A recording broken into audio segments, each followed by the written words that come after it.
اے آدم، اے آدم، اگر جس نور کا تو مجھ سے پوچھا کیا ہے، اگر یہ نور محمد ہی نہ ہوتا، اگر محمد نہ ہوتا تو پھر آدم بھی نہ ہوتا۔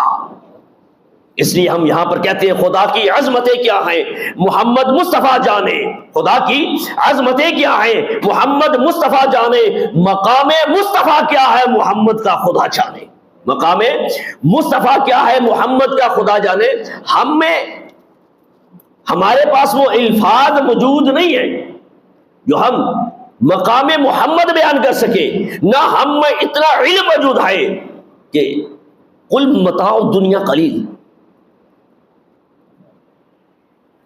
دنیا قلیل ہے، دنیا ذرا توجہ کیجیے گا، دنیا قلیل ہے،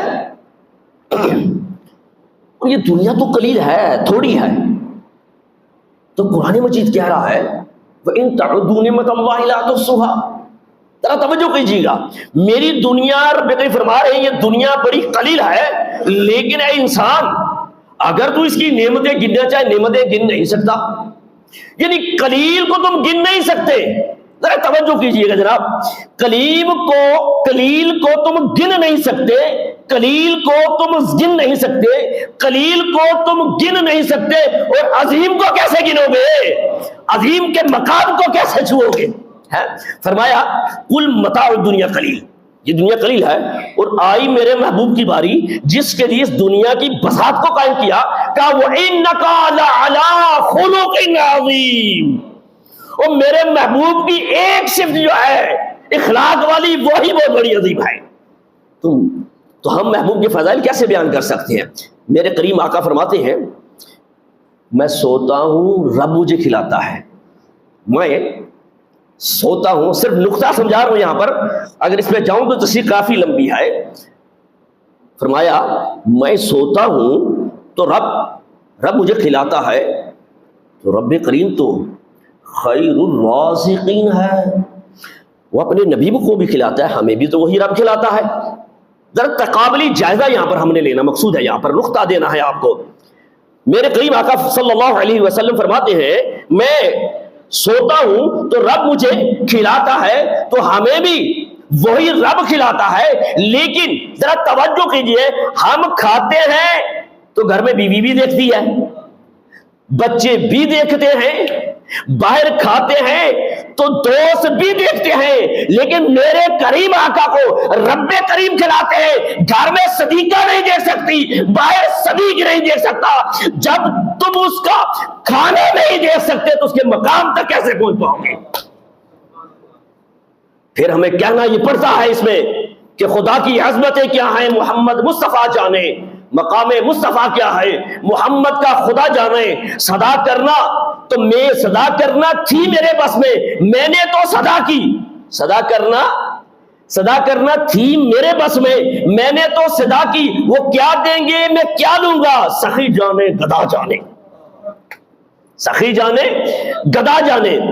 اور ہم تاریخ کے آئینے میں بھی اگر اس کو دیکھیں نا، محمد بن جار اللہ ظہیر القرش، محمد بن جار اللہ ظہیر القرش کی کتاب الجامع اللطیف، مکہ اور کعبہ کی تاریخ اٹھا کر دیکھیں۔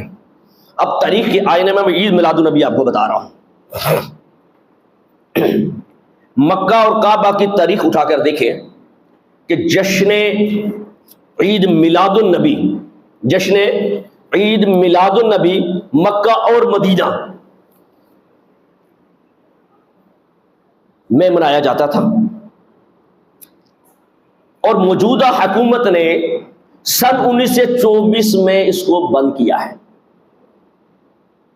سن 1924 میں اس کو، ذرا تاریخ کا آئینہ ہے، میں بھی قرآن کی طرف بھی لے کے چلتا ہوں آپ لوگوں کو، سن 1924 میں اس کو بند کیا ہے۔ بعض لوگ یہ سمجھتے ہیں اصل اسلام مکہ اور مدینہ سے آیا ہے، انڈرسٹوڈ سی بات ہے، تو اگر وہاں نہیں مناتے تو ہم کیوں مناتے ہیں؟ دیٹس دا کوسچن، اور ہے بھی بڑا خوبصورت کوسچن کہ اسلام تو آیا وہاں سے ہے، اگر وہاں نہیں منایا جاتا تو پھر ہم کیوں مناتے ہیں؟ اسلام تو آیا وہیں سے ہے، اسلام تو آیا وہی سے ہے، مگر پچھلے 75 سالوں سے نہیں، پچھلے 75 سالوں سے نہیں بلکہ 1400 سال پہلے سے ہی اسلام آیا ہے۔ اور یہ جو میلاد نہیں منایا جاتا، اس مذہب کی عمر صرف 75 سال ہے، اس مذہب کی عمر صرف 75 سال ہے۔ اس سے پہلے صدیوں سے حرم کعبہ میں میلاد شریف کا جشن منایا جاتا تھا، یعنی کہ جو نہیں منایا جاتا، جو منایا جاتا ہے وہ 1400 سال سے ہے، تو جو نہیں منایا جاتا وہ سن 1924 سے ہے۔ اس مذہب کی عمر 75 سال ہے، 75 سال والا وہ مذہب ہمیں محبوب ہو گیا ہے، تو جو محبوب نے ہمیں دیا ہے وہ ہمیں محبوب نہیں ہے۔ یہاں پر پھر وہی ایک لفظ کہ کلمہ پڑھنے والے، کلمہ پڑھنے والے، کلمہ پڑھانے والے کے آنے کی خوشی میں ہم سے دلیلیں مانگتے ہیں۔ کلمہ پڑھنے والے، کلمہ پڑھانے والے کی آمد کی خوشی کرنے میں ہم سے دلیلیں مانگتے ہیں۔